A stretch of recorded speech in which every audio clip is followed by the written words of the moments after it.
Ang Heilongjiang ay isang probinsya sa Northeast China kung saan ang summer ay maigsi at ang winter naman ay mahaba at sobrang lamig. Dahil dito ang bawat kabahayan sa lugar na ito ay mayroong storage room o cellar para pag-imbakan ng kanilang pagkain sa panahon ng winter. Pero sa isang cellar na ito, imbes na pagkain, ang naging laman niyon ay mga dumi, mga bangkay at buto ng tao. Ang cellar na ito ay naging isang taguan ng isang serial killer at naging himlaya ng mga taong nagtaksil na namantala at nang baboy sa kanya. Masisisi mo ba siya sa nagawa niya? Tara at ating buksan ang pahina ng krimen ng kaso ni Su-hong. Kamusta sa inyong lahat? Bago natin simulan ang ating kwento, kung bago ka pa lang po sa channel, please hit the subscribe button at pakipindot na din po ang notification bell para maging updated ka sa susunod nating kwento. Noong April 2010, isang grupo ng construction workers sa Xinhua Village sa Heilongjiang ay nasa kanilang lunch break. Sila ay mga gutom na. Ngunit ang gutom na iyon ay nadagdagan pa ng inis nang nakita na ang kadalasang kinakainan na kantina ay sarado pa. Sinubukan ng mga workers na hanapin ang tagaluto, ngunit sa kanilang paghahanap sa kantina ay hindi nila iyon nakita. Ang tagaluto sa kantin ay si Liu Shuyun. Sa hindi mahagilap na si Shuyun, isang trabahador ang pumunta sa bahay niya para doon siya hanapin. Pagdating sa bahay, ang trabahador ay napansin na ang pinto doon ay nakabukas. Sinubukan ng trabahador na tawagin si Shuyun, ngunit walang sumagot sa loob. Pinasok na ng trabahador ang bahay at bagamat nakabukas ang ilaw, ay wala itong nakita na tao sa loob. Bigo sa pakay niya, ang trabahador ay umalis na at sa biglaang pagkawala ng tagaluto na si Shuyun, ay wala gaanong nagsuspetsa na maaring may masamang nangyari sa kanya. Ang 65 anyos na si Liu Shuyun ay diborsyado na ng nasa 20 taon. Siya ay naninirahan na lamang na mag-isa at walang pagmamayari na cellphone, kaya siya ay halos walang gaanong kontak sa kanyang pamilya. Hindi siya masyadong lumalabas ng bahay at wala ding gaanong kaibigan. Siya ay ilang taon ding walang trabaho at kakapasok lamang na tagaluto sa kantina na pinagtatrabahuhan. Sa kanyang biglaang pagkawala, ang naging espekulasyon ng ilan, si Shuyun ay umalis lamang at nagtungo sa ibang lugar para maghanap ng mas magandang oportunidad. Hindi naman imposible na iyon ang nangyari. Gayunpaman sa katayuan ni Shuyun, mayroong iba na nag-isip na parang iyon ay medyo malabo naman na mangyari. Dahil sa kanyang katandaan, medyo mahirap na para sa kanya ang makakuha pa ng disenteng trabaho. Bukod pa sa kaalaman na siya ay kapapasok pa lamang sa trabaho. Ayon sa mga kakilala, swerte ng matatawag na si Shuyun ay nakakuha pa ng trabaho sa edad niya at tuwang-tuwa pa sa trabaho na nakuha. Nang nawala si Shuyun, iyon ay ang pangatlong araw pa lamang niya sa trabaho, kaya sa kanyang biglaang pagkawala, iyon ay medyo kaduda-duda.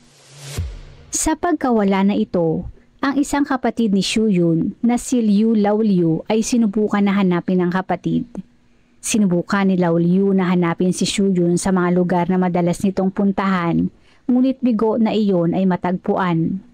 Matapos nito, si Laoliu ay pumunta na sa police station at nag-file ng missing report sa mga otoridad. Ngunit ang mga otoridad naman ay wala gaanong interes sa kaso at hindi iyon binigyan ng atensyon.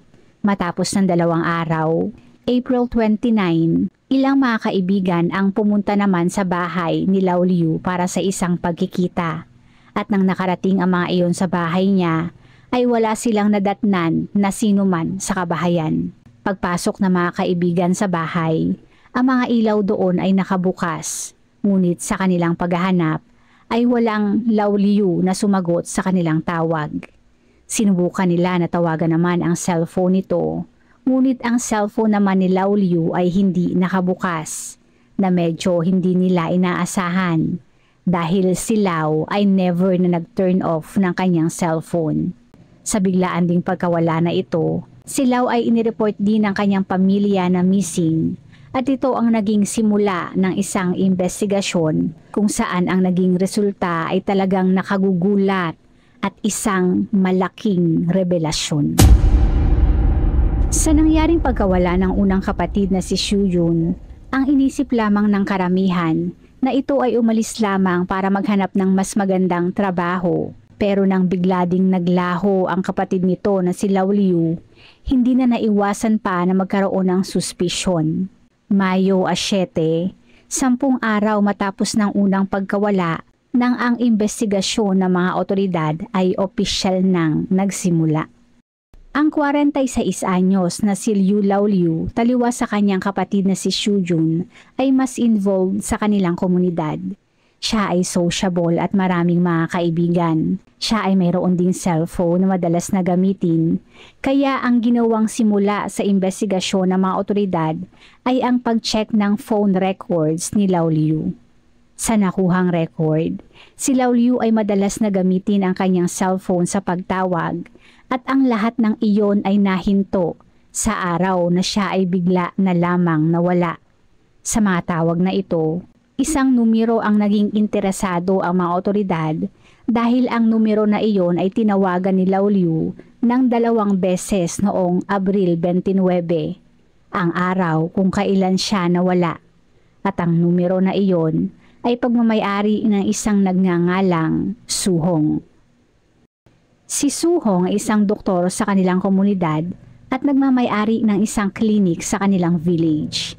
Ang 40 anyos na si Su Hong ay separada at lumipat sa Xinghua Village 9 na taon na ang nakalipas. Siya ay naninirahan sa lumang bahay na minanapan niya mula sa pumanaw ng mga magulang at naninirahan kasama ang isang anak. Tuwing weekends naman ay pumupunta siya sa bahay ng mga kapatid kung saan naroon naman ang 3 mga pamangkin na kanya ding inaalagaan.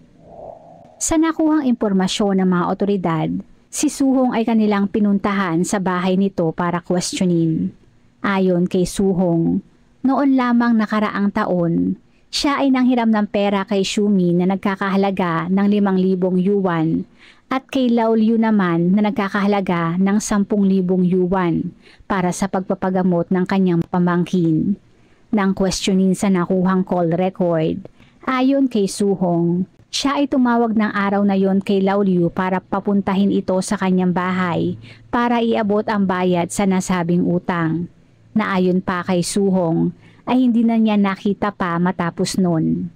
Ang impormasyon tungkol sa utang na ito ay napatunayan namang totoo matapos na questionin ng mga otoridad ang ilang mga residente sa village kung saan ang mga iyon ay nagsilbi ding isang patotoo na si Su Hong ay isang mabuting tao. Sa patuloy na investigasyon, ang mga otoridad ay sinubukan na maghanap ng anumang mga bagay na maaaring maging lead sa kaso, ngunit sila ay bigo. Hanggang isang text message ang na-receive ng kapamilya ng 2 nawawalang magkapatid na naging susi para malutas ang kaso. May 10, 3 araw matapos na simula ng investigasyon, ang kapatid ni Xu Yun at Lao Liu ay tumungo sa mga otoridad para i-report ang isang text message na di umano ay galing sa kapatid na si Lao Liu. Ang nilalaman ng text message na ito ay isang pag-amin na si Lao Liu ay aksidenteng napaslang ang kapatid na si Xu Yun at sa takot sa nangyari ay itinago ang katawan niyon saka tumakas. Sa nakuhang lead na ito, ang mga otoridad naman ay tumungo sa bahay ni Xu Yun at Lao Liu para maghanap ng anumang ebidensya, ngunit sila ay nabigo at walang anuman na nakita. Ayon sa message ni Lao Liu, ay itinulak niya si Xu Yun kung saan ang ulo niyon ay tumama sa pintuan. Ngunit sa ginawang search sa 2 kabahayan, partikular na ang kay Lao Liu, walang nakita na anumang sign ng pag-aaway, maging ebidensya tulad ng fingerprint ni Xu Yun o di kaya ay dugo sa pinto ang nakita. Sa ginawang search ay mayroon ding nakuha na 3,000 yuan sa bahay ni Lao Liu na nakakalat lamang. Medyo kaduda-duda na bilang si Lao Liu ay umeskapo, ang pinakaimportante na dapat nitong dalhin sa pagtakas ay pera, pero iyon ay mukhang naiwan pa. Sa ginawang pagsusuri sa text message na natanggap na di umano ay galing kay Lao Liu, ang naging duda ng mga otoridad ay iyon ay gawa-gawa lamang. Si Lao Liu ay walang pinag-aralan, na maraming error sa spelling at hindi din marunong gumamit ng punctuation marks. Malayo-malayo sa text message na ito na well-written. Sinubukan nila na tawagan muli ang numero ni Lao Liu, ngunit ang phone niyon ay naka-off. Sinuri muli nila ang phone records nito at lumabas na wala iyong anumang activity simula nang iyon ay nawala, at ang tanging nadagdag lamang na activity ay noong iyon ay nagpadala ng text message. Kung sino man ang may hawak ng cellphone na iyon ay binuksan lamang para mag-send ng text message. Kalaunan ang phone ay muling binuksan at sa pagkakataon na ito ay nag-send ng ilang mga message sa ilang mga kaibigan at kapamilya ng magkapatid. At ang nilalaman ay ang muling pag-amin ni Lao Liu sa nangyari, na iyon lamang ay isang aksidente at siya lamang ang may pananagutan sa nangyari. Mukhang determinado ang sinuman na nagsesend ng messages na iyon para iligaw ang investigasyon. Pero hindi din naman nagtagal, isa na namang clue ang lumabas na naging isang malaking tulong sa mga otoridad. Isang kapamilya ng magkapatid na Xu Yun at Lao Liu ang pumunta sa mga otoridad at nagsabi na noong minsan na sila ay nag-iinuman, si Lao Liu ay sinabi na kung sakali na mayroong hindi magandang mangyayari dito, si Su Hong ang magiging responsable. Sa impormasyon na ito, May 19, nang muling tumungo ang mga otoridad sa bahay ni Su Hong, at sa pagkakataon na ito ay kunestyon bilang isang sospek. Si Su Hong ay kalmado na sumagot sa mga katanungan, ngunit nang tinanong kung mayroon siyang storage room o anumang katulad noon, siya ay tila biglang kinabahan. Agad naman iyong napansin ng mga otoridad, bukod pa sa kaduda-duda ang naging sagot niya na siya ay walang storage room sa bahay. Dahil sa kanilang lugar, bilang ang winter season ay medyo matagal at sobrang lamig, common na sa mga kabahayan ng village na iyon ang pagkakaroon ng imbakan o storage. Kaya sa naging kasagutan ni Su Hong, ang mga otoridad ay agad na umaksyon at ginawan ng search ang kanyang bahay. Sa search na ito, isang entrance sa isang cellar ang nakita ng mga otoridad nang sila ay nagawi sa likod bahay. Ang nasabing entrance na ito ay nakatago sa ilalim ng tumpok na mga damo at oras na iyon ay nabuksan, isang nakakasulasok na amoy ang agad na umalingasaw. Sa natuklasan na ito, si Su Hong naman ay sinubukan na pigilan ang mga otoridad at napagtanto na wala na siyang magagawa pa at pikit mata na lamang na hinintay na sumambulat ang kung anumang baho ang doon ay mahahalungkat. Sa unang tingin, ang makikita sa loob ng cellar ay ilang mga plastic bags, maduduming damit at dumi ng tao. Sa sobrang baho at alingasaw na nagmumula doon, ang mga otoridad ay kinailangan na gumamit ng gas mask para pasukin at babain ang anumang nasa loob ng cellar. Sa pinakababa ay napansin nila na medyo bago ang pagkakabungkal ng lupa at oras na sila ay naghukay, 2 malaking plastic bags na kulay blue at green ang narecover ng mga otoridad. Obviously, ang nilalaman ng mga bags na iyon ay 2 mga bangkay. Agad nila iyong inilabas sa cellar at nang binuksan ang 2 plastic bags na iyon ay naroon ang bangkay ng nawawalang magkapatid na sina Xu Yun at Lao Liu. Si Su Hong ay agad na inaresto at ang nangyaring krimen sa 2 magkapatid ay agad na kumalat sa kanilang komunidad. Hindi makapaniwala ang mga tao na si Su Hong ay mayroong kakayahan na gawin ang ganong klasing bagay. Sa ginawang interogasyon, hindi naman nagpaligoy-ligoy pa si Su Hong at umamin sa nangyaring pagpaslang. Mukhang wala namang problema sa kanyang naging confession.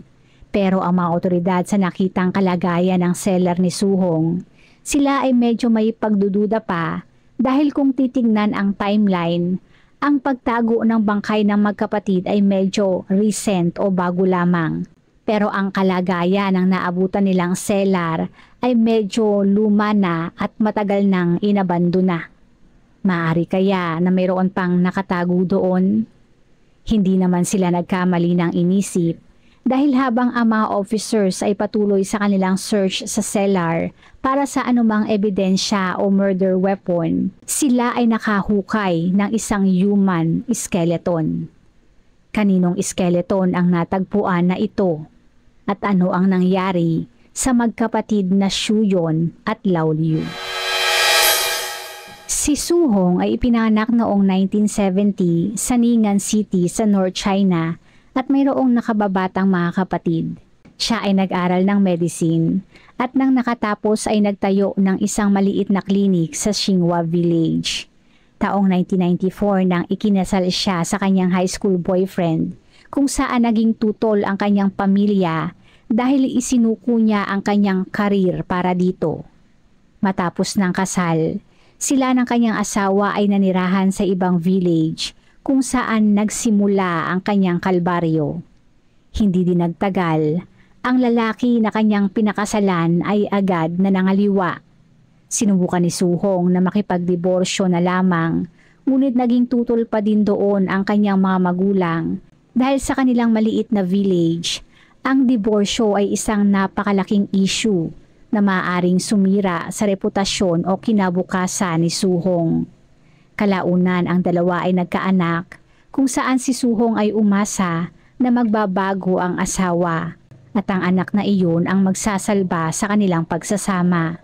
Ngunit siya ay bigo at sa halip na magbago, ang asawa ay iniwan pa sila noong ang kanilang anak ay 9 na buwan pa lamang, kung saan ito ay tumungo naman sa South China para doon magtrabaho. Sa pag-iwan sa kanya ng asawa, si Suhong ay bumalik sa kanilang village.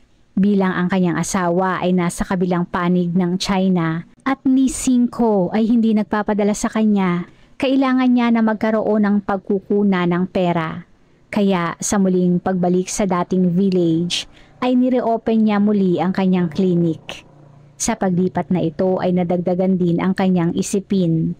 Ang kanyang mga kapatid ay tumungo din ng South China para magtrabaho at dahil dito, bukod sa kanyang anak, siya ay kailangan din na arugain ang mga pamangkin maging ang may edad ng mga magulang. Sa responsibilidad na ito, ang kanyang kita sa klinik ay hindi sapat kaya siya ay napilitan na magtrabaho sa farm. Taong 2001 ang kanyang nalaman na ang kanyang butihing asawa ay nagkaroon na naman ng affair sa South China, kung saan iyon pa ay nakabuntis at ang dalawa ay nagsasama na. Ito ang kanyang naging last straw para tuluyang makipagdiborsyo. Taong 2003 naman nang umuwi ang kapatid na babae ni Suhong dahil sa isang problema. Ang kapatid na babae ni Suhong ay mayroong problema sa asawa nito na nagngangalang Yan Bingtao. Ang mag-asawa ay nagkaroon ng argumento at sa argumento na ito, si Bingtao ay sinakta na ang kapatid ni Suhong. Kaya ang kapatid naman ay bumalik sa Xinghua Village para pagtaguan si Bingtao. Kinabukasan din matapos ng pananakit na iyon, si Bingtao ay tumungo sa kanilang bahay para hanapin ang kapatid. Sinubukan ni Suhong na paalisin si Bingtao, ngunit iyon ay nagmatigas at nagbanta pa na kung hindi ibabalik o ipapakita ang asawa, ay sasaktan nito ang mga bata. Sa banta na ito ay nagdilim ang paningin ni Suhong, kaya siya ay dumampot ng isang bote na inihampas sa ulo ni Bingtao. Sa pagkakahampas na ito, si Bingtao ay nagtamo ng malaking sugat sa ulo na ikinatumba nito at ikinamatay dahil sa sobrang pagdurugo. Sa nangyari na ito, si Suhong ay humingi ng tulong sa ama. Ipinaliwanag niya ang nangyari kung saan sinabihan siya nito na huwag nang mamroblema at ito na ang bahala sa lahat. Ang ama ni Suhong ay nilabas ang katawan at inilagay iyon malapit sa traktor kung saan iyon ay tinabunan ng damo, binuhusan ng gasolina saka sinilaban. Ito ang kanyang unang biktima at kasama sa ginawang confession sa mga otoridad.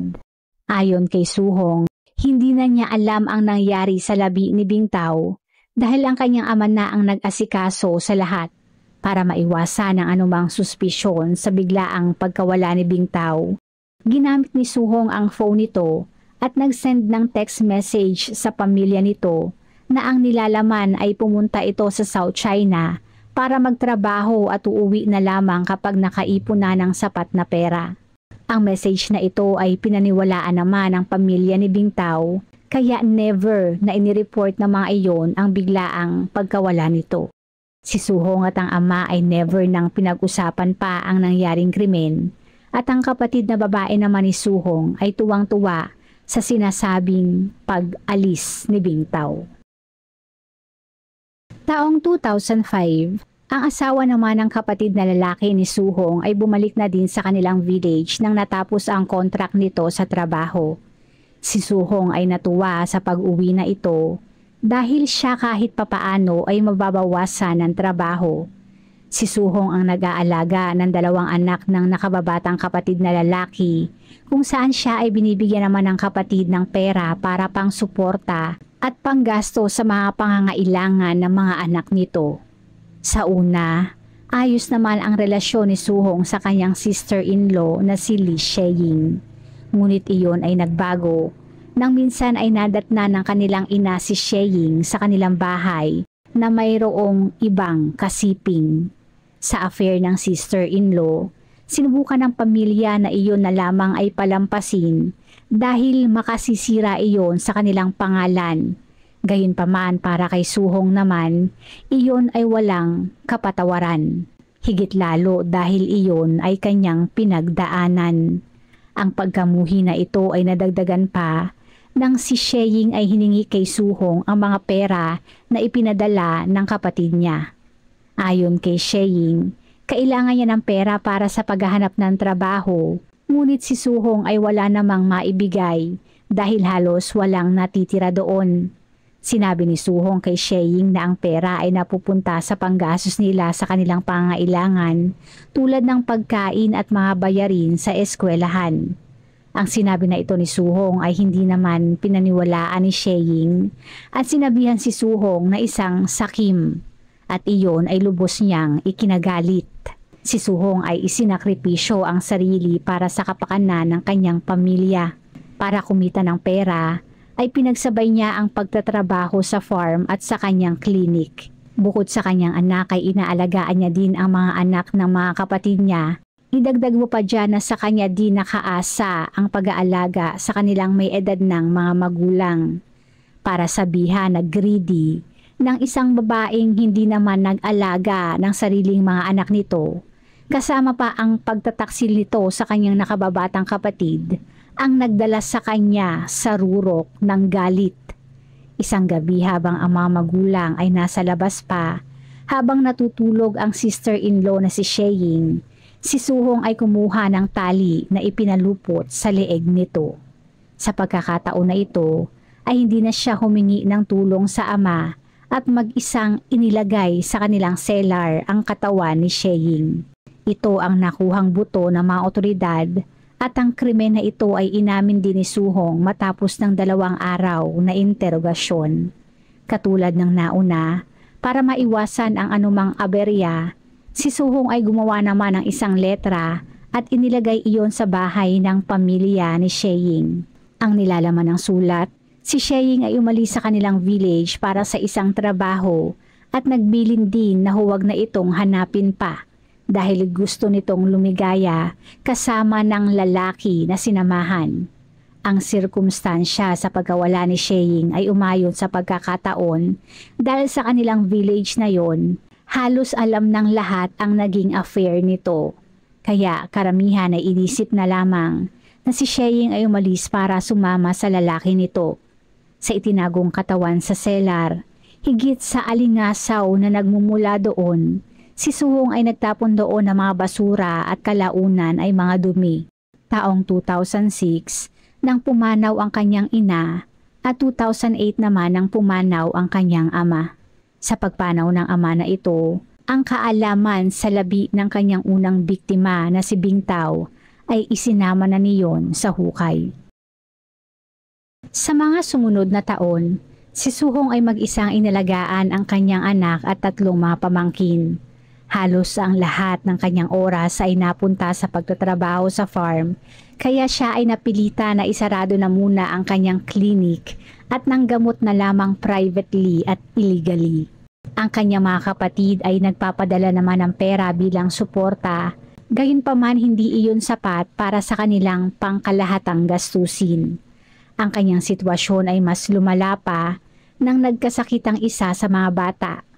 Ang paggamot sa sakit na iyon ay malayo sa kanyang kakayahan, kaya sa nadagdag na gastusan, ang kanyang naisip na gawin ay umutang.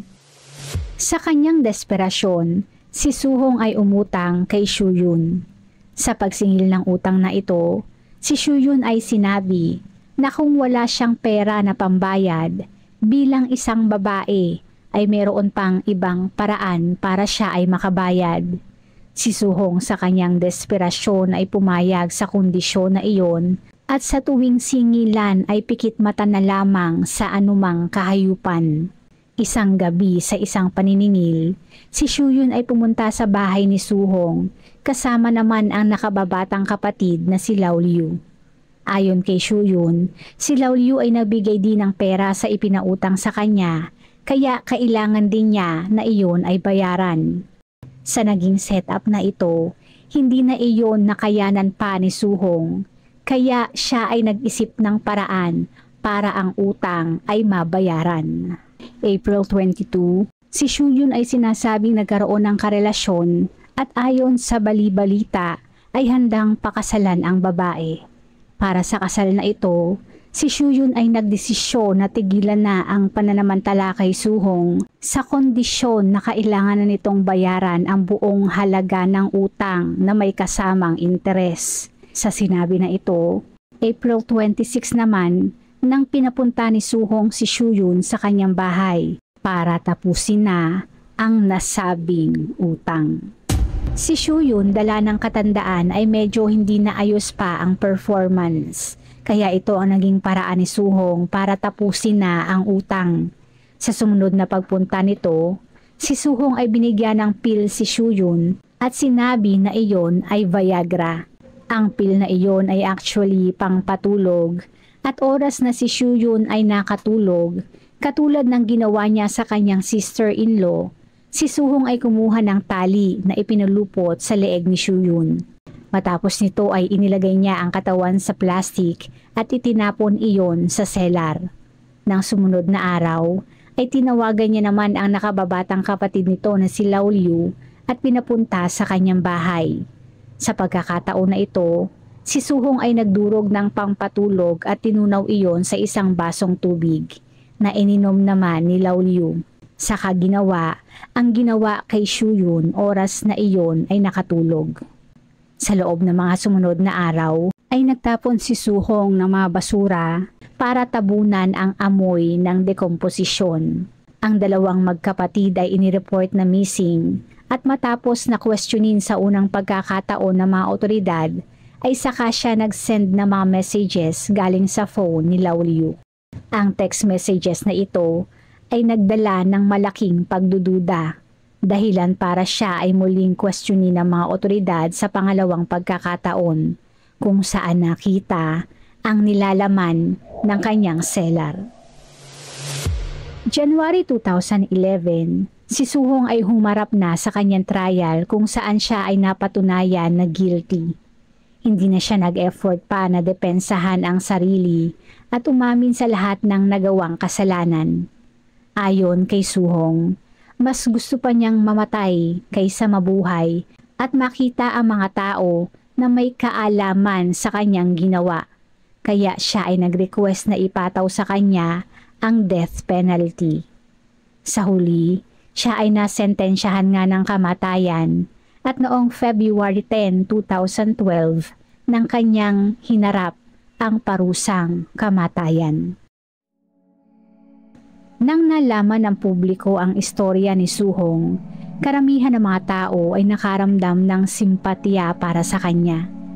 Ayon kay Suhong, ang kataksila ng kanyang asawa ang nagpabago sa kanya at hindi na naisip pa na magkaroon ng relasyon sa iba. Siya ay nakaramdam ng malalim na pagkapuot sa nangyaring kataksila na ito at naniwala na ang mga taong nagtataksil ay dapat na parusahan ng kamatayan. Ayon pa sa kanya, wala siyang pagsisisi sa nangyari sa kanyang mga biktima dahil iyon lamang ang nararapat sa mga ito base sa nagawa ng mga itong aksyon. Ang tanging pagsisisi na mayroon siya ay ang pagkakataon na maaring siya ay wala na sa mundo para alagaan at palakihin ang mga anak at pamangkin. Bago isara ang ating pahina, shoutout po sa ilan sa ating manonood.